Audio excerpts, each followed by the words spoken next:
ఈరోజు నేను చెప్పే మాటలు మండుచున్న పొద గురించి కొన్ని మాటలు జ్ఞాపం చేస్తాను. నిర్గమకాండము 3వ అధ్యాయం.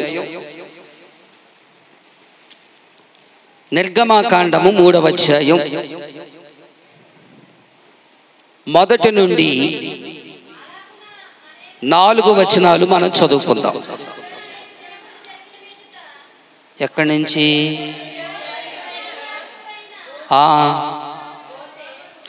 ఒక్కసారి అనండి, గజిబిజి అయిపోతున్నారు. ఒక్కసారి అనండి, అందరూ కలిసి చెప్పండి ఈ మాటలు. మోషే మిద్యాను యాజకుడైన యిత్రో అను తన మామ మందను మేపుచు ఆ మందను అరణ్యము అవతలకు తోలుకొని దేవుని పర్వతమైన హోరేబుకు వచ్చెను. ఒక పొద నడిమిని అగ్నిజ్వాలలో యెహోవా దూత అతనికి ప్రత్యక్షమాయెను. అతడు చూచినప్పుడు అగ్ని వలన ఆ పొద మండుచుండెను, గాని పొద కాలిపోలేదు. అప్పుడు మోషే ఆ పొద ఏల కాలిపోలేదో నేను ఆ తట్టు వెళ్ళి ఈ గొప్ప వింత చూచెదననుకొనెను. దానిని చూచుటకు అతడు ఆ తట్టు వచ్చుట యెహోవా చూచెను. దేవుడు ఆ పొద నడుమ నుండి మోషే మోషే అని అతనిని పిలిచెను. అందుకతడు చిత్తము ప్రభువా అనెను. ప్రభు ఈ మాటలను మెండుగా దీవించునుగాక.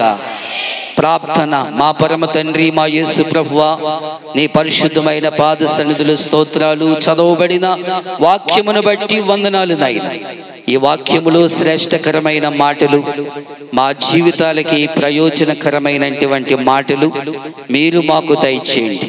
మేము కాదు మాట్లాడేది, నీవే మా మధ్యలోకి వచ్చి మీరు మాట్లాడండి. నీ బిడ్డలను దర్శించండి, బలపరిచి ఆశీర్వదించమని యేసు నామమున ప్రార్థిస్తున్న మా పరమ తండ్రి, ఆమేన్. ఈ వాక్యములో మనం చూస్తూ ఉంటుంటే మోషే గారు దాదాపు 40 సంవత్సరాలు వయసులో ఐగుప్తు నుండి ఆయన అరణ్యములోనికి ఆయన వచ్చేయడం జరిగింది. అక్కడ పరిచయాలు పెరిగాయి. యిత్రో అను తన మామగారు దగ్గరికి ఆయన వెళ్ళడం అనేది జరిగింది. ఆయనకి వివాహం అయ్యింది, కుటుంబం ఉంది. యిత్రో గారి ద్వారా పరిచయాలు బాగా పెంచుకున్నాడు మోషే గారు. యిత్రో అనండి, అందరూ అనండి, తిరుగుతుందా? ఓకే. యిత్రో గారు తన మామగారు అక్కడికి వెళ్ళి ఆయన పరిచయాలు ఏర్పాటు చేసుకున్నాడు. అక్కడ యిత్రో గారు ఆయనకు చెప్పినటువంటి సలహా ఏంటంటే మోషే గారికి, నాయనా మోషే, రాకుమార్తె ఇంటిలో నువ్వు పెరిగితే పెరిగావు, నా ఇంటికి నువ్వు వచ్చింది ఎందుకంటే తినేసి పండుకోవడానికి నాకు ఇష్టం లేదు నాయనా. నాకు ఒక మంద ఉంది, ఆ మందను నువ్వు తీసుకుని వెళ్ళాలి, ఆ మందను పోషించాలి, ఆ మందను జాగ్రత్తగా పెంచాలి, మేపాలి, ఆ మందకి ఏ టైములో ఏది అవసరమో అది పెట్టాలి అని చక్కగా ఉపదేశం అంతా కూడా చెప్పాడు. ఎవరికి? మోషే గారు ఏమవుతారు ఆయనకి? అల్లుడు గారు. అల్లుడు గారికి ఎవరు చెప్పారు? మామగారు చెప్పారు. ఇదివరకు కాలంలో ఎక్కువ శాతం మామగారు అనేవారంట. ఏమనేవారు? మామగారు అనేవారు. ఇప్పుడు ఏమంటున్నారు? అంకుల్, మావయ్య, లేకపోతే మావయ్య గారు అనేసి ఈ రోజున మాటలు మనం చెప్తూ ఉన్నాం. ఇక్కడ మనము గమనించినట్లయితే మోషే తన మాంగారి ఇంటికి వెళ్ళినప్పుడు, లేకపోతే మాంగారు ఇంటికి వెళ్ళి మాంగారు చెప్పిన పని అల్లుడు గారు చేశారా చేయలేదా? చేశారు. ఏంటి పని? నాకు మంద ఉంది, ఆ మందని మేపాలి నాయన, ఆ మందని తీసుకుని వెళ్ళాలి, ఆ మందని సరిగ్గా చూడాలి, ఆ మంద మేపే బాధ్యత అంతా కూడా నేను నీకు అప్పగిస్తా ఉన్నాను, నువ్వు ఖాళీగా ఉండడానికి వీలు లేదు అని చక్కగా ఉపదేశించాడు. ఎవరికి? మామగారు అల్లుడు గారు అయినటువంటి మోషే గారికి హెచ్చరించడం జరిగింది. మోషే గారు చేశారంటారా? చెప్పాలందరూ. మోషే గారు చేశారంటారా? మోషే గారు తప్పనిసరిగా చేశారు. మోషే గారు నేను చెయ్యను మామా అనలేదు, లేకపోతే మందను మేపాలా అనలేదు, లేకపోతే నీ మందను తీసుకుని వెళ్ళాలా అలాగనలేదు. మామగారు మీరు చెప్పినట్లుగానే, మీరు ఎలాగ చెబితే అలాగూ నేను మేపడానికి, అలాగూ నేను పెంచడానికి, అలాగూ నేను నడిపించడానికి, అలాగూ నేను పోషించడానికి, అలాగూ నేను ఏ విధంగా నడిపించడానికి నేను ఇష్టపడుతున్నాను, నేను అంగీకరిస్తూ ఉన్నాను అని చక్కగా చెప్పాడు. దేవునికి స్తోత్రం. హల్లెలూయా. ఈరోజు అల్లుళ్ళ సంగతి మనకు బాగా తెలుసు. ఈరోజు అల్లుళ్ళ సంగతి మనకు బాగా తెలుసు, కూతుర్ల సంగతి మనకు బాగా తెలుసు. ఏదైనా పండగ వస్తే దంచుకుంటూ వెళ్ళిపోతారు. ఎవరు పెట్టుకాళ్ళు వెళ్ళిపోరా? వెళ్ళిపోవడానికి కారణం ఏంటి? మామగారు అత్తగారు మనలను ఆహ్వానం పలుకుతారు. ఏమని తెలుసా? ఈరోజు పండగండి బాబు, ఈరోజు పండగ మీరు తప్పనిసరిగా రండి అని చెప్తారు. ఈ పండగ రోజుని ఏం చేస్తారంటే 4 రోజులు హ్యాపీగా అత్తగారు పెట్టింది తినొచ్చు కదా అని వీళ్ళు ఖాళీ కడుపు చేసుకుని వెళ్ళిపోతారు. ఎక్కడికి వినండి అంతే. మోషే గారికి దీనికి తేడా ఏంటో మనం చూస్తున్నాం. వెళ్ళిపోతారు. వెళ్ళిపోయిన తర్వాత ఓ రోజు ఉంటాం, రెండో రోజు ఉంటాం, ఓ రోజు చూస్తుంది అత్తగారు, రెండో రోజు చిందుండ్లు వేసి పెడుతుంది, మూడో రోజు రవ్వండ్లు వేసి పెడుతుంది, 4వ రోజున పోకండ్లు వేసి పెడుతుంది, 5వ రోజున జంతుకులు వేసి పెడుతుంది. ఇలాగ కడుపు నిండా కూడుతూ ఉంటుంది అత్తగారు. ఎప్పుడైనా మాంగారు రక్షణ నడుపుకున్నా, కూలి పని చేసినా కానీ, ఏ అల్లుడైనా మాంగారు నేను వస్తాను అన్న వాళ్ళు ఎవరైనా వెళ్ళారు? ఎవరైనా ఉన్నారా? పోనీ మోషే గారు ఉన్నారు. అలాగే మోషే గారు ఏం చేశారు? మోషే గారు ఏమైనా చిన్న మనిషా? ఏమన్నాని? ఆయన యాజకుడైనా, లక్షల మంది ప్రజలను నడిపించినటువంటి నాయకుడైనా, అలాంటి నాయకుడే ఏం చేశాడంట? మాంగారు మాట విన్నాడండి. మాంగారు మాట విన్నాడు. మా మాంగారు రిక్షా నడుపుకున్నాడు, నేను రిక్షా తొక్కాలా, నేను రిక్షా కూడా వెళ్ళాలా, ఆయన చెప్పింది చెయ్యాలా, మట్టి పని చెయ్యాలా, చేపలు నట్టుకోవాలా, చేల్లో దూకాలా, చేల్లో దిగాలా, చేల్లో ఏమంటారు దాన్ని కలుపు తీయాలా, లేకపోతే ఉడుపు తీయాలా అనేసి చిత్రంగా చూస్తారు ఈ రోజున మనం చూస్తే. దేవునికి స్తోత్రం. హల్లెలూయా. కానీ మోషే అలాంటి వాడు కాదండోయ్. మోషే ఎలాంటి వాడు తెలుసా? దేవుని మాట విన్నవాడు. ఈ లోకములో మనుషులుగా ఉన్నటువంటి తన మామగారు విన్నటువంటి పరిశుద్ధుడైనటువంటి మోషే గారిని మనం చూస్తూ ఉన్నాం. దేవునికి స్తోత్రం. హల్లెలూయా. ఇక్కడ మనము గమనించినట్లయితే మోషే తన మామగారి యొక్క మాట తీసివేయకుండా మర్యాదపూర్వకంగా తన మందను మేపడానికి, తన మందను పోషించడానికి, తన మందను సేద తీర్చడానికి, తన మందకు నీళ్లు పెట్టడానికి, తన మందకు ఆహారము పెట్టడానికి ఇష్టపడ్డాడు. దేవునికి స్తోత్రం. హల్లెలూయా. ఏదైనా మేకల మంద వచ్చిందనుకో మన ఎదుటికి మేకల మంద వస్తే, మేకలు వచ్చాయి అంటే చాలా డేంజరే, పడిపోవడం ఖాయం. చాలా జాగ్రత్తగా ఉండాలి, చాలా జాగ్రత్తగా వెళ్ళాలి. ఇన్ని వేల మంది మేకల్ని, ఇన్ని వేలు మందలో ఉన్నటువంటి మేకలు, గొర్రెలు ఎలా నడిపించాడండి? ఎలా సేద తీర్చాడండి? ఎలాగ నీళ్లు పెట్టాడండి? కారణం వెళ్ళాడు. ఆ ఒక్కడితో ఎవరున్నారు? ఇప్పుడు దేవుడు ఉన్నాడు, పరిశుద్ధాత్మ దేవుడు ఉన్నాడు. ఇప్పుడు మోషే వెళుతా ఉన్నాడు. మోషే తన మందను తీసుకుని వెళుతా ఉన్నాడు. తన మందను మేపుతా ఉన్నాడు, తన మందను సేద తీరుస్తూ ఉన్నాడు, తన మంద ముఖవెంకు చూస్తూ ఉన్నాడు. తన మందలో ఉన్నటువంటి గొర్రెలు కానీ, లేకపోతే పొట్టేలు కానీ, లేకపోతే మేకలు కానీ అన్నిటిని కూడా చూస్తూ ఉన్నాడు. ఏ మేకకి ఏది అవసరమో, నీళ్లు అవసరమో, మేత అవసరమో, ఏది అవసరమో అన్నిటినీ కూడా పరీక్షిస్తూ ఉన్నాడు. అన్నిటినీ కూడా సేద తీరుస్తూ ఉన్నాడు, నీళ్లు పెడతా ఉన్నాడు, ఆహారం పెడతా ఉన్నాడు. ఇలాగ పోషిస్తూ ఉన్నటువంటి సమయంలో అక్కడ ఒక విచిత్రమైన సంఘటన జరిగింది. అదే మనం చదువుకున్న వాక్యములో. దేవునికి స్తోత్రం, హల్లెలూయా. ఇక్కడ మనం చూస్తే మందను అరణ్యము అవతలకి తోలుకొని దేవుని పర్వతమైన హోరేబుకు వచ్చాను. హోరేబు అనే మాటను మనం చూస్తూ ఉన్నాం. హోరేబు ఎలాంటిదంటే దేవుని పర్వతము అని దేవుని యొక్క వాక్యము మనకు సెలవిస్తూ ఉంది. దేవునికి స్తోత్రం, హల్లెలూయా. ఆ మందను మేపుతా ఉన్నటువంటి సమయములో ఆ మందను విడిచిపెట్టాడు. ఆ మంద చక్కగా మేత మేస్తా ఉన్నాయి. అక్కడ ఒక విచిత్రమైనటువంటి సంఘటన మోషే గారు చూస్తా ఉన్నారు. ఏంటి విచిత్రమైన సంగతి ఏంటంటే అక్కడ పొద కాలుతా ఉంది. ఏమవుతుంది? పొద కాలిపోతుంది, కానీ పొగ రావట్లేదు, కింద బూడిద అవ్వడం లేదు. ఏంటి? పొద కాలిపోతే బూడిద అవ్వాలి కదా, పొద కాలిపోతే పొగ రావాలి కదా. పొద కాలిపోతే ఏంటి యొక్క ప్రత్యక్షత ఏంటి? ఈ విచిత్రమైన సంఘటన ఎప్పుడు చూడలేదు, ఈ విచిత్రమైన సంఘటన ఎప్పుడు కూడా నేను చూడలేదు అనుకుని మోషే చాలా భయపడుతూ ఉన్నాడు. మోషే చాలా భయపడుతూ దేవుని యొక్క సన్నిధికి దగ్గరికి వెళుతా ఉన్నాడు. ఆ మంటను చూద్దామని, ఆ పొద దగ్గరికి వెళదామని, ఆ పొద దగ్గరికి వెళ్ళి ఏంటి విచిత్రమైన సంగతి ఏంటో చూద్దాం అనుకున్నాడు. మంద సంగతి చెప్పండి. మంద సంగతి ఏం చేశాడు? మర్చిపోయాడు. ఇప్పుడు దేనికి చూశాడు? పొద ఎంకు చూశాడు. పొద ఎంకు చూసి ఆ పొదలాగే కాలిపోతా ఉంది, ఆ పొదలాగే కాలిపోతా ఉంది.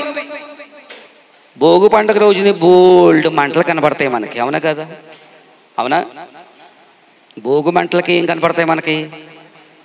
మంటలు కనపడతావంటే రోడ్డు అంతా కనపడతావంటే రోడ్డు అంతా వెళ్ళి పరీక్షించమా? ప్రతి సంవత్సరం ఉండే మంట కదా ఇది, ప్రతి సంవత్సరం వేసే మంటలే కదా ఇవి అనుకుంటూ వెళ్ళిపోతాం మనం. కానీ మోషే గారు చూసేది ఈ గొప్ప వింత, చాలా విచిత్రమైనటువంటి సంఘటన మోషే గారు చూడడం జరిగింది. దేవునికి స్తోత్రం, హల్లెలూయా. మోషే గారి విచిత్రమైనటువంటి సంఘటన, ఇలాంటి విచిత్రమైనటువంటి సంఘటన ఎప్పుడు ఎన్నడూ కూడా చూడలేదు అని అక్కడ నిలబడిపోయాడు మోషే. అక్కడ నిలబడిపోయాడు మోషే. మోషే పరీక్షిస్తా ఉన్నాడు, మోషే ఆలోచన చేస్తా ఉన్నాడు, మోషే ఆ పొద చుట్టూ చూస్తా ఉన్నాడు. ఏంటి గొప్ప వింత? పొద కాలిపోతే బూడిద అవ్వాలి కదా, బూడిద లేదు. పొద కాలిపోతే పొగ రావాలి కదా, పొగ కూడా లేదు. కేవలం మంట మాత్రమే వస్తుంది. ఇది మామూలు మంట కాదనుకున్నాడు, ఇది మామూలు మంట కాదు అనుకున్నాడు. పొద అనగా అర్థం ఏంటో తెలుసా? దేవుని యొక్క సంఘము మండించే వారముగా ఉండాలని దేవుని యొక్క వాక్యము మనకి సెలవిస్తూ ఉంది. దేవునికి స్తోత్రం, హల్లెలూయా. మండుచున్న అగ్ని ఆకర్షితుడైపోయాడు. మండుచున్నటువంటి పొద దగ్గరికి వెళ్ళాడు. అలాంటి మండుచున్నటువంటి పొద దగ్గరికి వెళ్ళి ఆ వింత చూస్తా ఉన్నాడు. ఆ వింత అయినటువంటి మండుతున్నటువంటి అగ్ని అలాగే చూస్తూ అలాగే ఉండిపోయాడు. దేవునికి స్తోత్రం, హల్లెలూయా. అందుకనే వాక్యములు మనం చూస్తా ఉన్నాము. ఈ 3వ అధ్యాయములు చూస్తా ఉన్నాం. 2వ వచనములో ఉంది, ఒక పొద నడిమిని అగ్ని జ్వాలలో యెహోవా దూత అతనికి ప్రత్యక్షమాయెను. అతడు చూచినప్పుడు అగ్ని వలన ఆ పొద మండుచుండెను గాని పొద కాలిపోలేదు.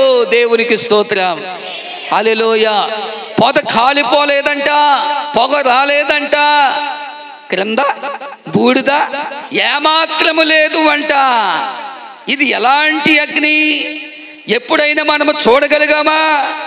ఎప్పుడైనా మనము పరీక్షించామా? ఎప్పుడైనా ఈ గొప్ప వింత ఎప్పుడైనా మనము చూసామా? ఎప్పుడు కూడా చూడలేదు. దేవుని యొక్క సన్నిధి అక్కడ ఉంది, దేవుని యొక్క ప్రక్షాళన అక్కడ ఉంది, దేవుని యొక్క సన్నిధి ఆ స్థలములో ఉండి మోషేని దర్శిస్తూ ఉన్నాడు ప్రభు. దేవునికి స్తోత్రం. హల్లెలూయా. నీవు నిలబడి ఉన్నటువంటి స్థలము పరిశుద్ధమైనటువంటి స్థలము. నేను ఉన్నవాడును అనువాడును ఉన్నానని మోషే గారితో చెప్పాడు. అందుకనే దేవుడు చెప్పినటువంటి పని మోషే చేశాడు గనుక మోషే నా ఇల్లంతటిలో నమ్మకమైన వాడు అని ప్రభువే చెప్పాడు. దేవునికి స్తోత్రం. Praise the lord. నమ్మకమైన వాడు మోషే. మీరందరూ కూడా నమ్మకముగా ఉండాలంటే ఒక మోషే వలె నువ్వు మాట వినాలి సుమ. ఒక మోషే వలె మాట ఎలాగైతే ప్రభు చెప్పినటువంటి మాట ఆలకించాడో ఈ రోజు కూడా నువ్వు యవనస్తుడు అయినా యవనస్తురాలు అయినా నువ్వు ఎవరైనా సరే ఎవరి మాట వినాలి? దేవుని యొక్క మాట వింటే నిన్ను ఆశీర్వదిస్తాడు, నిన్ను బలపరుస్తాడు, నిన్ను ప్రత్యేకంగా నిన్ను వాడుకుంటాడు, ప్రత్యేకంగా నిన్ను బలపరుస్తూ ఉన్నాడు. దేవునికి స్తోత్రం. హల్లెలూయా. మోషేతో ప్రభు మాట్లాడాడు. నీతో మాట్లాడా? దీన్ని దర్శించాడా? ఎప్పుడైనా నువ్వు ప్రార్థన చేస్తా ఉన్నప్పుడు ఆ ప్రార్థన ప్రభు ఆలకించాడా? ఎప్పుడైనా నువ్వు ఆరాధన చేస్తా ఉండగానే ఆ ఆరాధన నిన్ను చూశాడా? నువ్వు చేసే ఆరాధన నిన్ను చూశాడా? ఆలోచించి. దేవునికి స్తోత్రం. హల్లెలూయా. సంఘం ఎలాగుండాలి? మండించే వారముగా ఉండాలి, మండించే బిడ్డలముగా ఉండాలి. సంఘము ఏ విధంగా ఉండాలి? మండే బిడ్డలముగా ఉండాలి, మండే వారముగా ఉండాలి. కానీ మస్ అయిపోవడానికి వీలు లేదు సుమా. ఏమైపోవడానికి? మస్ అయిపోవడానికి వీలు లేదు సుమా. బొగ్గు అయిపోవడానికి వీలు లేదు, మాడిపోవడానికి వీలు లేదు. అది మండుతూ ఉండాలి, మండుతూ ఉండాలి, మండుతూ ఉండాలి. దేవునికి స్తోత్రం. హల్లెలూయా. నమ్మకమైన దేవుడవైనా నీవే చాలు యేసయ్యా. నమ్మకమైన దేవుడవైనా నీవే చాలు యేసయ్యా. నేనేమయ్యున్నా నేనేమయ్యున్నా ఏ స్థితిలో ఇల్కేమి కోరుకోనయ్యా, ఇల్కేమి కోరుకోనయ్యా. నమ్మకమైన దేవుడవైనా నీవే చాలు యేసయ్యా. నమ్మకమైన దేవుడవైనా నీవే చాలు యేసయ్యా. హల్లెలూయా. హల్లెలూయా. నమ్మకం ఉండాలి, విశ్వాసము ఉండాలి. విశ్వాసము ద్వారా ఈ కార్యము జరుగుతాదని తల వంచాలి. విశ్వాసము ద్వారా ప్రభు సన్నిధికి మనం ముందుకు వెళ్ళాలి. దేవునికి స్తోత్రం. హల్లెలూయా. విశ్వాసము ఎవరిలో ఉందో వారు దేవుని సన్నిధికి వస్తారంట. చెప్పండి. విశ్వాసం ఎవరిలో ఉందో వారు దేవుని సన్నిధికి వస్తారంట. విశ్వాసం మీలో ఉందా? అలాగే చూడండి. గుడ్లప్పగించి విశ్వాసం మీలో ఉందా? ఎలాంటి విశ్వాసం ఉంది? ఏమండి, ఎలాంటి విశ్వాసం ఉంది?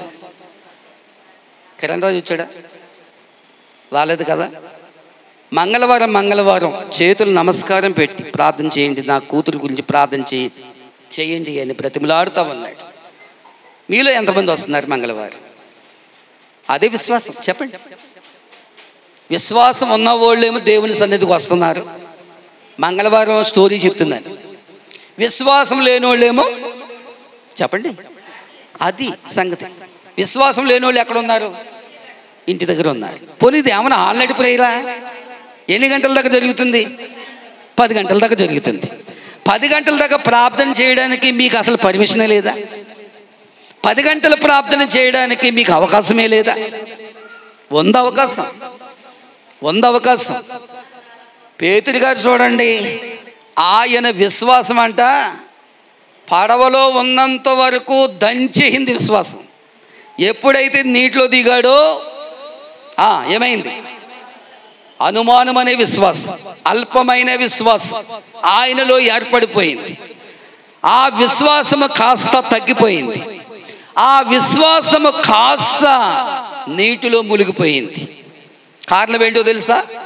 సరి అయినటువంటి ఈ నీటి మీద నడిచే శక్తి నాకు ఇవ్వగలవని అడిగాడు పేతురు గారు. కానీ ప్రభువు రమ్మన్నాడు నీకు నమ్మకం ఉంటే. కానీ నడిచి రాలేకపోయాడు. అతని విశ్వాసం కోల్పోయింది. దేవునికి స్తోత్రం, హల్లెలూయా. ఈరోజు నీ విశ్వాసం ఎలాగ ఉంది? నీ నమ్మకం ఎలాగ ఉంది?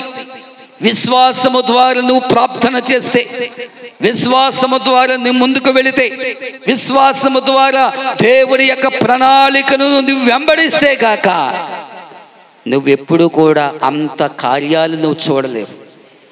అంత బలమైనటువంటి కార్యాలను ప్రభు జరిగిస్తాడు. దేవునికి స్తోత్రం, హల్లెలూయా. ఇప్పుడు మోషే ఆ మంట దగ్గరికి వచ్చి ఈ మంట గురించి నాకెందుకు వచ్చిన గొడవరా అనుకున్నాడా? లేకపోతే నాకు కావలసిన మంద కదా, మా మామగారు మంద అప్పగించాడు కదా, ఈ మందని నేను చూసుకోవాలి కదా, ఈ మందని మరలా నేను తోలుకెళ్ళి వెళ్ళిపోవాలి కదా, ఈ మంట గురించి నాకెందుకు వచ్చింది అనేసి అనుకుని వెళ్ళిపోయాడా? వెళ్ళిపోలేదు. ఆ మంట దగ్గరే ఉండిపోయాడు ఆయన. ఆ మంటలో ఎవరున్నారు? ఆ పొదలో ఎవరున్నారు? ఆ స్థలములో ఎవరున్నారు? పరిశుద్ధాత్మ దేవుడు ఉన్నాడు. అగ్ని మండుతా ఉంది. ఆ అగ్ని మండుతా ఉంది. పొద మాత్రం ఏమవుతుంది? కాలిపోవడం లేదు, మంట మాత్రం వస్తుంది. అది ఎంత మాత్రం కాలిపోవడం లేదు. ఆ వింతైనటువంటి ఈ ప్రకాశించే శక్తిని ఒక మోషే మాత్రమే చూడగలిగాడు. దేవునికి స్తోత్రం, హల్లెలూయా. మండించే వాడుగా నీవు ఉండాలి బిడ్డ. మండించే వారముగా నీవు ఉండాలి. మండించే ఎప్పుడు కూడా మంట రావాలి. మనకి మంట రావాలి. ఎలాంటి మంట రావాలో తెలుసా? ఆత్మీయమైనటువంటి మంట రావాలి నీకు. ఆత్మీయమైనటువంటి దప్పిక నీలో ఉన్నప్పుడు, ఆత్మీయమైనటువంటి వేచన నీలో ఉన్నప్పుడు, ఆత్మీయమైనటువంటి మంట మనలో రగులుకోవాలి. దేవునికి స్తోత్రం, హల్లెలూయా. లేదండి బాబు, ఆ మంట అండి ఆదివారం మాత్రం వస్తుందండి, శనివారం రాత్రి వస్తుందండి, అప్పుడప్పుడు అయ్యగారు కోటలు ఎడతారు కదండి, అప్పుడు మాత్రం వస్తుందండి, సోమవారం నుంచి శనివారంకు ఆ మంట ఆగిపోద్దండి, ఆ మంట ఆరిపోద్దండి అంటావా? చెప్పండి, ఏం మాట్లాడరేంటి? ఎవరన్నా ఆరిపోకూడదని బైబిల్ సెలవిస్తుంటే నీ మంట ఎలాగుంది? అబ్బా, ఎంత గట్టిగా చెప్తుంటే ఎలా నిద్రపోతున్నారు చూడండి మనోళ్ళు. హాయిగా ఉంది ప్రసంగం. దేవునికి స్తోత్రం చెప్పండి, హల్లెలూయా. పోనీ అంత నిద్రపోయే వాళ్ళు ఇంకైనా వీడియో తీస్తే బాగుండు. అప్పుడైనా వాళ్ళ మెలకుగా ఉండొచ్చు. ఎందుకు వచ్చేస్తుంది జోకు నాకు అర్థం అవడం లేదు. ఆ నిద్రలు ఎందుకు ఆవరించేస్తా ఉన్నాయి? మంట ఆరిపోయింది కనుక. ఏం ఆరిపోయింది? మంట లేదు మనకి. ఏ మంట లేదు? ఆరాధన చెయ్యాలనే మంట, ప్రార్థన చెయ్యాలనే మంట, అభిషేకం పొందుకోవాలనే మంట, ఆత్మలో లీనమైపోవడానికి కానీ మంట మనలో లేదు. కాబట్టి జోగులు వస్తున్నాయి. దేవునికి స్తోత్రం కలిగింది కాక. హల్లెలూయా, హల్లెలూయా. మంట అట్టుకెళ్ళి భార్య ఎట్టుకెళ్ళి భర్త మీద చూపించకూడదు. మాయదారి మంటలు, అర్థమైందా? భార్య వెళ్ళి భర్త మీదకి వేయకూడదు మంట. భార్య భర్తలు వెళ్ళి పిల్లల మీద వేయకూడదు మంట. పిల్లలు వెళ్ళి లేకపోతే తల్లిదండ్రుల మీద వేయకూడదు మంట. అది ఎందుకు పనికిరాదు మంట? అర్థమైందా మీకు? అది ఎందుకు పనికిరాదు మంట? మోషేకు దేవుడిచ్చినటువంటి అగ్ని ఎలాంటి మంటో తెలుసా? మోషేకు దేవుడిచ్చినటువంటి అగ్ని అది ఆత్మీయమైనటువంటి మంట. ఆ మంట ఈ క్షణంలో ఆరిపోయేది కాదు. ఆ మంట ఇప్పుడు ఆరిపోయేది కాదు. మనము బ్రతికి ఉన్నటువంటి కాలం వరకు, ఆయన సజీవుడిగా ఉన్నటువంటి దినము వరకు కూడా అది మండుతూనే ఉంటుంది. మనము మండించబడుదుము కాక. గట్టిగా స్తోత్రాలు చెల్లించండి. మనము మండించబడుదుము గాక. అభిషేకించబడుదుము గాక, ఆత్మలో లీనమైపోదుము గాక, ఆత్మలో పరవశమవుదుము గాక. దేవునికి స్తోత్రం. హల్లెలూయా. ఈ భయంకరమైన దినాల్లో, అపాయకరమైనటువంటి దినాలలో ఆత్మీయమైనటువంటి మంట, ఆత్మీయమైనటువంటి అభిషేకం, ఆత్మీయమైనటువంటి ఆశీర్వాదం, ఆత్మీయమైనటువంటి ఉజ్జీవం రగిలించబడాలి, రగిలించబడాలి, వెలిగించబడాలి. దేవుని యొక్క విశ్వాసులు, దేవుని యొక్క పిల్లలు ఎవరైనా సరే, అది వృద్ధులైనా, బాలురైనా, లేకపోతే యవనస్తులైనా, స్త్రీలైనా, పురుషులైనా, ఏ క్షణములో చూసినా వెలిగించబడాలి. మనం ఏమవ్వాలి? వెలిగించబడాలి, వెలిగించబడుతుము గాక. ప్రజలో హల్లెలూయా. వెలిగించబడుతుము గాక. ఈ కాసేపు వెలిగిపోయాం బాబోయ్ అనుకుంటూ వెళ్ళిపోకో. వెలిగించుకుని ఆర్పి వేయకుండగా నువ్వు ఆర్పుకోకు, ఎదటున్న వాళ్ళని ఆర్పకు. నువ్వు జాగ్రత్తగా ఉంటే మంట ద్వారా నిన్ను ఆశీర్వాదకరంగా నడిపిస్తాడు. దేవునికి స్తోత్రం. హల్లెలూయా. ఆత్మీయమైనటువంటి మంట, ఆత్మీయమైనటువంటి ఆశీర్వాదమును, ఆత్మీయమైనటువంటి దీవెనలను ఎల్లవేళలా దేవుడు కుమ్మరించబోతూ ఉన్నాడు. మోషేకి ఇచ్చినటువంటి ప్రణాళిక ఏంటో తెలుసా? మోషేకి ఇచ్చినటువంటి మాట ఏంటో తెలుసా? మోషేకి ఇచ్చినటువంటి వాగ్దానం ఏంటో తెలుసా? ఆ పొదలో నుండి దేవుడు పిలుస్తా ఉన్నాడు, ప్రభు దర్శిస్తా ఉన్నాడు.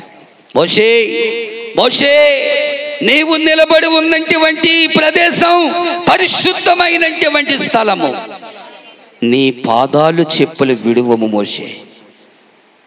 నీవు ఇక్కడికి రాకముందు నీ పాదాలు చెప్పులు విడచి నా దర్శనం నీ వందుకు అని ప్రభు అక్కడ మోషేతో మాట్లాడుతూ ఉన్నాడు. దేవునికి స్తోత్రం.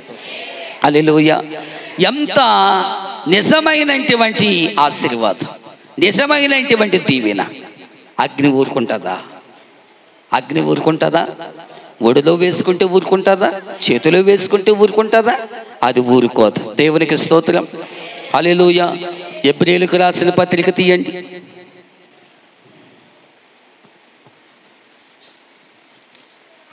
ఎబ్రీయులకు రాసిన పత్రిక 12వ అధ్యాయం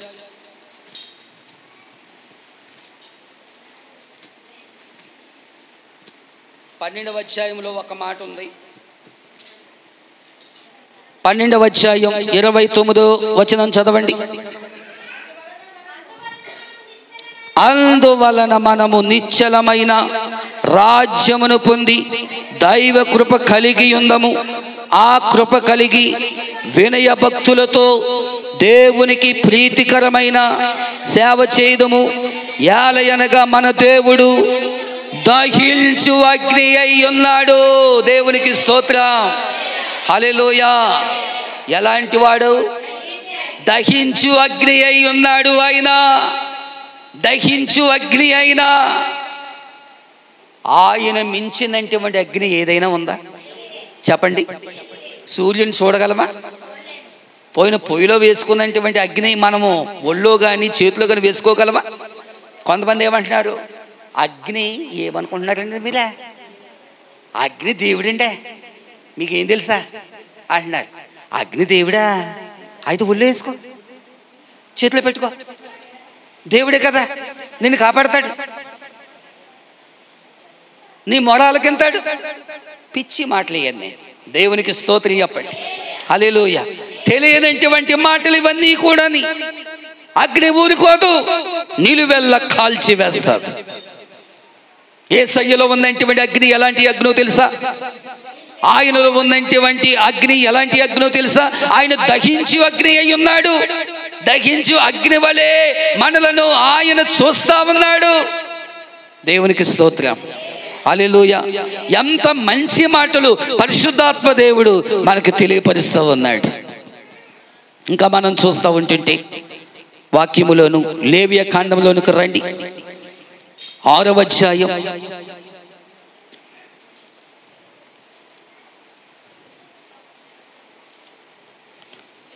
లేవియాకాండము 6వ అధ్యాయం 6:12 చూడండి అమ్మా.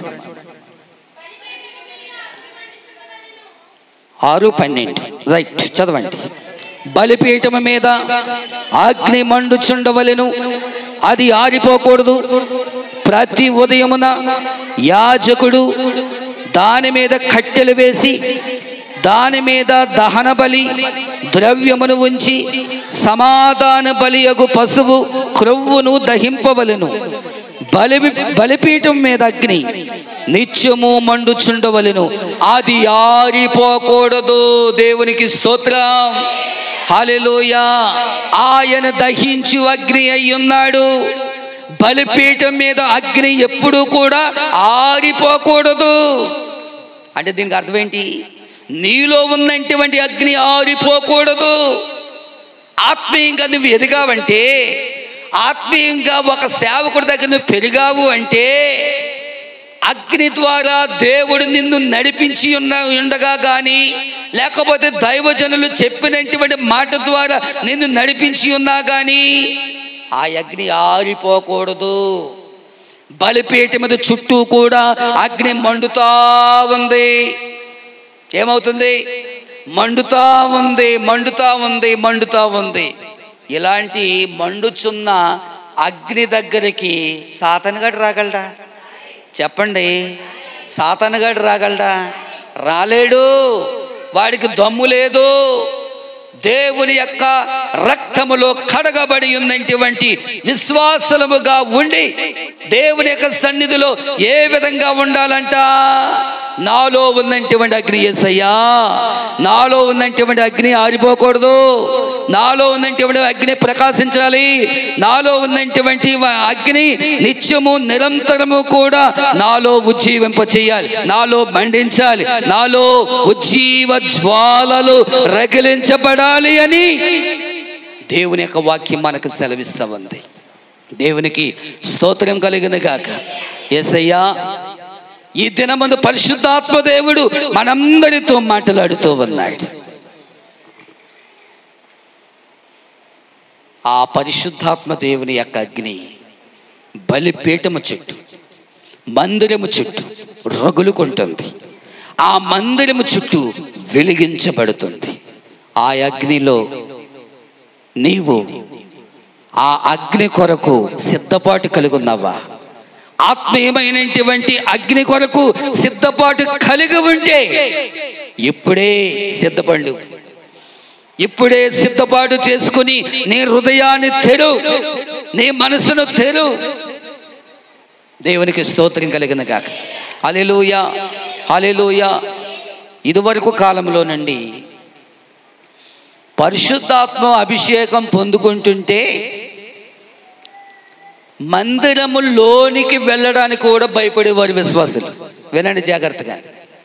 మందిరం లోపలికి వెళ్ళడానికి కూడా భయపడేవారు విశ్వాసులు. కారణం ఏంటంటే, ఒరే నాయన, ఆ మందిరములో దేవుని యొక్క అగ్ని ఉంది, దేవుని యొక్క మంట అక్కడ ఉంది. ఆ మందిరము చుట్టూ మంట ప్రకాశిస్తూ ఉంది. సాధారణంగా మనము వెళ్ళకూడదు అన్న కొంతమంది భయపడి వెళ్ళేవారు కాదు దేవుని యొక్క మందిరములోనికి. ఇప్పుడు ఆ మంట ఉందా? ఇప్పుడు ఆ అగ్ని ఉందా? ఇప్పుడు ఆ ఆత్మీయమైనటువంటి వెలుగు ఉందా? లేదని మీరే చెప్తున్నారు. ఎందుకు లేదు మనకి? చెప్పండి, ఎందుకు లేదా మంట? ఎందుకు లేదా వెలుగు? ఎందుకు లేదా మండింపు? మండించబడాల, మనం మండించబడాలంటే ఇది మండించబడాలి. ఈ రోజులు ఇలాగా ఉంటాయి అనుకోవడం మన బలహీనత. ఈ రోజులు ఇలాగ ఉంటాయని మన యొక్క మాట చాలా నిర్లక్ష్యంగా చెప్తూ ఉంటాం మనం. కానీ ఆయన దహించు అగ్ని అయి ఉన్నాడు. దేవునికి స్తోత్రం, హల్లెలూయా. యోహాను సువార్త 5వ అధ్యాయం, ఈ మాట చెప్పి నేను ముగిస్తాను. యోహాను సువార్త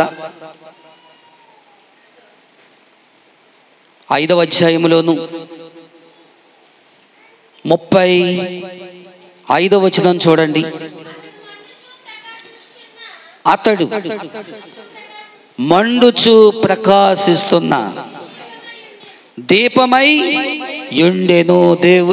చాలా దేవునికి స్తోత్రం చెప్పండి. హల్లెలూయా, హల్లెలూయా.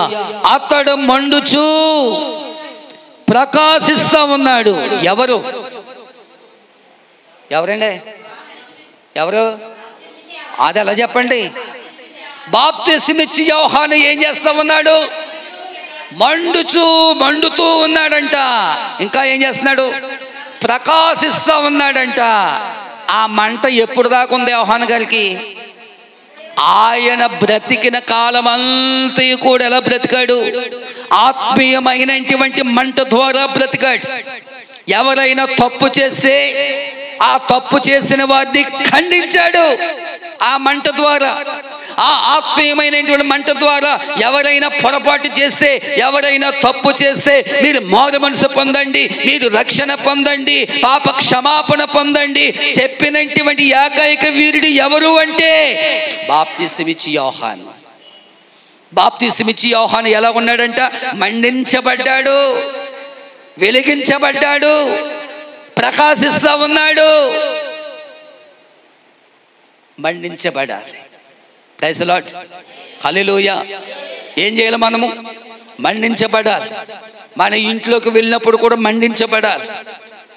మనము అనేకమైనటువంటి దేవుని సన్నిధిలో కోటాల పాలు పొందినప్పుడు కానీ, దేవుని సన్నిధిలో ఉన్నప్పుడు కానీ మండించబడాలి. దేవునికి స్తోత్రం. హల్లెలూయా, హల్లెలూయా. ప్రార్థన పూర్వకంగా ముసలమ్మ అంటే ఎసరెట్టుకుందంట. ఎలాగా? ప్రార్థన పూర్వకంగా ఎసరు పెట్టుకుని ఎసరు కాగుతుందంట. ఆ ఎసట్లో బియ్యం వేసిందంట. కాసేపట్లో పొంగొచ్చిందంట. కాసేపట్లో ఏమంటారు ఆ భోజనం తెల్లగా అవుతుందంట. యేసయ్యా, నన్ను కూడా, నా హృదయాన్ని కూడా, నా మనసును కూడా ఈ విధంగా తెల్లగా, ఈ మురుకు మడ్డి మొష్టంతా కూడా దూరంగా తొలగించి నన్ను ఏం చేయాలి? తెల్లగా చేయనైనా అని ప్రార్థన చేస్తుందంట. ఒక్కసారి దేవుని యొక్క అభిషేకం వచ్చింది. దేవుని యొక్క అభిషేకం వచ్చింది. అన్నము గుండెగా కింద పడిపోయింది. కింద పడిపోయినా కానీ మానలేదు. దేవుని యొక్క అభిషేకాన్ని ఆ యొక్క వృద్ధాప్యంలో ఉన్నటువంటి ఆ బిడ్డ పొందుకుంది.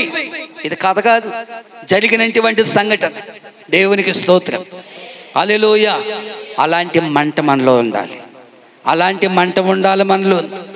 అలాంటి మంట, ఉద్రేకం మనలో నింపబడితే కాక.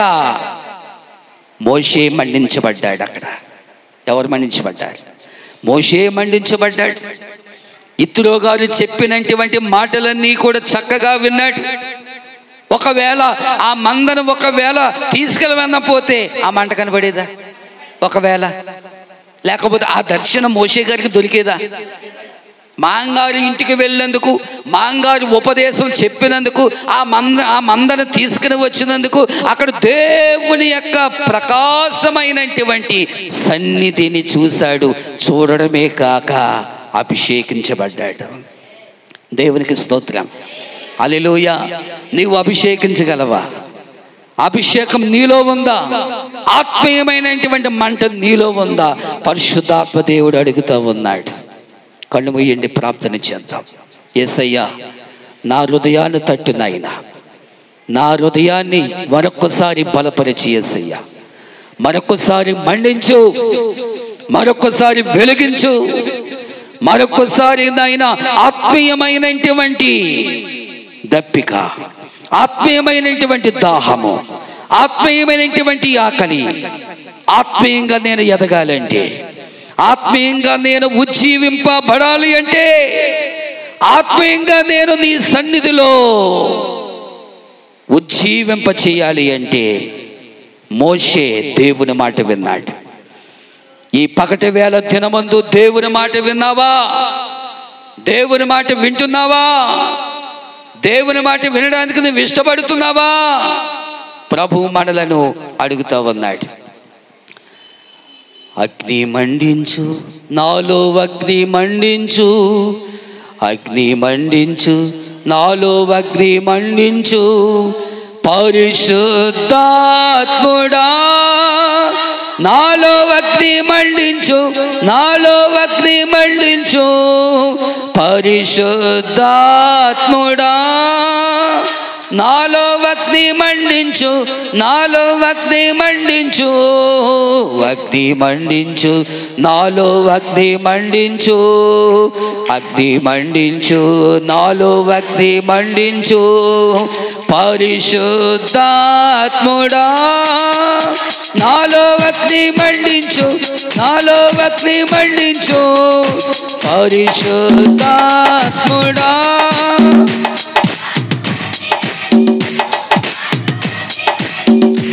అగ్ని కాల్చి వేసేనే పొద కాలిపోలేదుగా. అగ్ని కాల్చి వేసేనే పొద కాలిపోలేదుగా. ఆ అగ్నిలో నుండి నీవు మోషేను దర్శించినావే. అగ్నిలో నుండి నీవు మోషేను దర్శించినావే. పరిశుద్ధాత్ముడా నాలో అగ్ని మండించు, నాలో అగ్ని మండించు. గ్లోరీ పరిశుద్ధ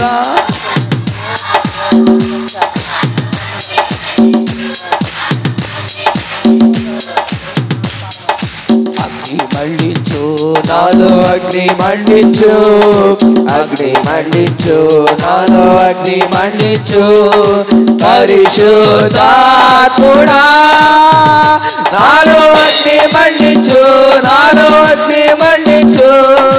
పరిశుద్ధాత్ముడా నాలో అగ్ని మండించు, నాలో అగ్ని మండించు. పరిశుద్ధాత్ముడా నాలో అగ్ని మండించు, నాలో అగ్ని మండించు. పరిశుద్ధాత్ముడా నాలో అగ్ని మండించు, నాలో అగ్ని మండించు. దేవుని యొక్క అభిషేకాన్ని, దేవుని యొక్క ఆత్మను, దేవుని యొక్క అగ్నిని, దేవుని యొక్క ప్రణాళికను మనం వెంబడించుదాం, మనం అనుభవించుదాం. యేసయ్యా నా హృదయాన్ని తట్టండి, నా హృదయాన్ని వెలిగించు, నాలో ఉందంటే బద్ధకము నుండి దూరముగా తొలగించు. మండుచున్న పొదలో అగ్నివై భక్తుడు మోషేను దర్శించిన దేవా. అగ్నిగా దిగిన దేవా మండుచున్న పొదలో అగ్నివై భక్తుడు మోషేను దర్శించిన దేవా. కర్మెలు గిరిపై బలి అర్పణపై దహించు అగ్నిగా దిగిన దేవా. మల్మును దర్శించుమా, మాపై దిగిరల్మయా. మల్మును దర్శించుమా, మాపై దిగిరల్మయా. పరిశుద్ధాత్మ దేవుడా నీ ఆత్మతో నిల్పుమా. పరిశుద్ధాత్మ దేవుడా నీ అగ్నిని పంపుమా. పరిశుద్ధాత్మ దేవుడా నా పెదవులు కాల్చుమా. పరిశుద్ధాత్మ దేవుడా పరిశుద్ధత నింపుమా. పరిశుద్ధాత్మ దేవుడా నీ ఆత్మతో నిల్పుమా. పరిశుద్ధాత్మ దేవుడా నీ అగ్నిని పంపుమా. పరిశుద్ధాత్మ దేవుడా నా పెదవులు కాల్చుమా. పరిశుద్ధాత్మ దేవుడా పరిశుద్ధత నింపుమా. స్వరూపుడా నా యేసువా నీ ఆత్మతో నన్ను నిల్పుమా. నీ ఆత్మశక్తిని నాకు సగుమా. నీ ఆత్మశక్తిని నాకు సగుమా. పరిశుద్ధాత్మ దేవుడా నీ ఆత్మతో నింపుమా. పరిశుద్ధాత్మ దేవుడా నీ అగ్నిని పంపుమా పరిశుద్ధాత్మ దేవుడా నా పెదవులు కాచుమా పరిశుద్ధాత్మ దేవుడా పరిశుద్ధత నింపుమా పరిశుద్ధాత్మ దేవుడా నీ ఆత్మత నింపుమా పరిశుద్ధాత్మ దేవుడా నీ అగ్నిని పంపుమా పరిశుద్ధాత్మ దేవుడా నా పెదవులు కాచుమా పరిశుద్ధాత్మ దేవుడా పరిశుద్ధత నింపుమా పరిశుద్ధాత్మ దేవుడా నీ ఆత్మత నింపుమా పరిశుద్ధాత్మ దేవుడా నీ అగ్నిని పంపుమా పరిశుద్ధాత్మ దేవుడా నా పెదవులు కాచుమా పరిశుద్ధాత్మ దేవుడా పరిశుద్ధత నింపుమా పరిశుద్ధాత్మ దేవుడా నీ ఆత్మత నింపుమా పరిశుద్ధాత్మ దేవుడా నీ అగ్నిని పంపుమా పరిశుద్ధాత్మ దేవుడా నా పెదవులు కాచుమా పరిశుద్ధాత్మ దేవుడా పరిశుద్ధత నింపుమా పరిశుద్ధాత్మ దేవుడా నీ ఆత్మత నింపుమా పరిశుద్ధాత్మ దేవుడా నీ అగ్నిని పంపుమా పరిశుద్ధాత్మ దేవుడా నా పెదవులు కాచుమా పరిశుద్ధాత్మ దేవుడా పరిశుద్ధత నింపుమా పరిశుద్ధాత్మ దేవుడా నీ ఆత్మత నింపుమా పరిశుద్ధాత్మ దేవుడా నీ అగ్నిని పంపుమా పరిశుద్ధాత్మ దేవుడా నా పెదవులు కాచుమా పరిశుద్ధాత్మ దేవుడా పరిశుద్ధత నింపుమా యేసయ్యా స్తోత్రము నాయనా ఈ దినమందు ఈ పగటి వేళ ఆరాధనలో నీ అభిషేకాన్ని నీ ఆత్మను నీ అగ్నిని నీ ప్రసన్నతను ప్రతి ఒక్కరి మీద రాల్చబడును గాక అభిషేకించబడును గాక ఆత్మీయమైనటువంటి నిర్మలతో ఆత్మీయమైనటువంటి మంటతో ప్రతి బిడ్డను రగులు కొదును గాక ప్రతి బిడ్డను బలపరచును గాక ప్రతి బిడ్డను అభిషేకించును గాక ప్రతి బిడ్డను వాక్యము ద్వారా కడగబడును గాక యేసయ్యా ఈ దినమందు పరిశుద్ధాత్మ దేవుడు మనతో మాట్లాడుతూ ఉన్నాడు మనలను సంచరిస్తూ ఉన్నాడు మన హృదయాలను మన యొక్క మనస్సులను ప్రభువు సంధిస్తూ ఉన్నాడు దేవుని యొక్క వెలుగు ఆత్మీయమైనటువంటి మంటతో అభిషేకించబడాలి ఆత్మలో లీనమైపోవాలి ఆత్మలో పరవశమైపోవాలి ఆత్మలో మనము ప్రకాశింప చేయాలి యేసయ్యా స్తోత్రము నాయనా హల్లెలూయా స్తోత్రము నాయనా స్తోత్రము నాయనా పరిశుద్ధాత్మ దేవానికి స్తోత్రాలు యేసయ్యా స్తోత్రము నాయనా స్తోత్రము నాయనా స్తోత్రము నాయనా పరిశుద్ధాత్మ దేవానికి స్తోత్రాలు చెల్లిస్తూ ఉన్నాము నాయనా హల్లెలూయా హల్లెలూయా స్తోత్రము నాయనా స్తోత్రము నాయనా హల్లెలూయా స్తోత్రము నాయనా స్తోత్రము నాయనా ఆత్మీయమైనటువంటి మంటతో ఆత్మీయమైనటువంటి దప్పిక ఆత్మీయమైనటువంటి ఆహారం లోకానుసారమైనటువంటి బ్రతుకులు బ్రతకకుండా ఆత్మీయంగా బ్రతకడానికి ఆత్మీయంగా వెలిగించబడ్డానికి ఆత్మీయంగా దేవుని యొక్క సన్నిధిలో నింపబడ్డానికి ఆయన కృపా సన్నిధి మనకు దయచేలాగా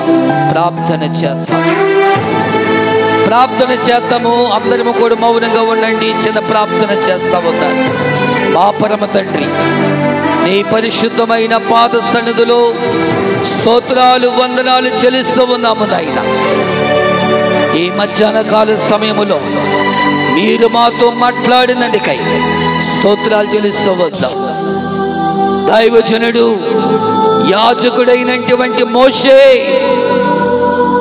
ఆ మండుచున్న పొద దగ్గరికి వెళ్ళి నీవు దర్శించావు మోషేని వెలిగించావు ఆత్మతో నింపబడ్డావు ఈరోజు మా విశ్వాసం మా సంఘాన్ని నైనా మరొకసారి వాక్యము ద్వారా వెలిగించబడాలి వాక్యము ద్వారా మండించబడాలి వాక్యము ద్వారా ప్రకాశించే దివ్యమైనటువంటి యేసయ్యను చూడాలి ప్రతి బిడ్డను ఆ విధంగా దర్శించండి బలపరచండి ఈ ఆత్మాభిషేకాన్ని ప్రతి బిడ్డకు దయచేయండి.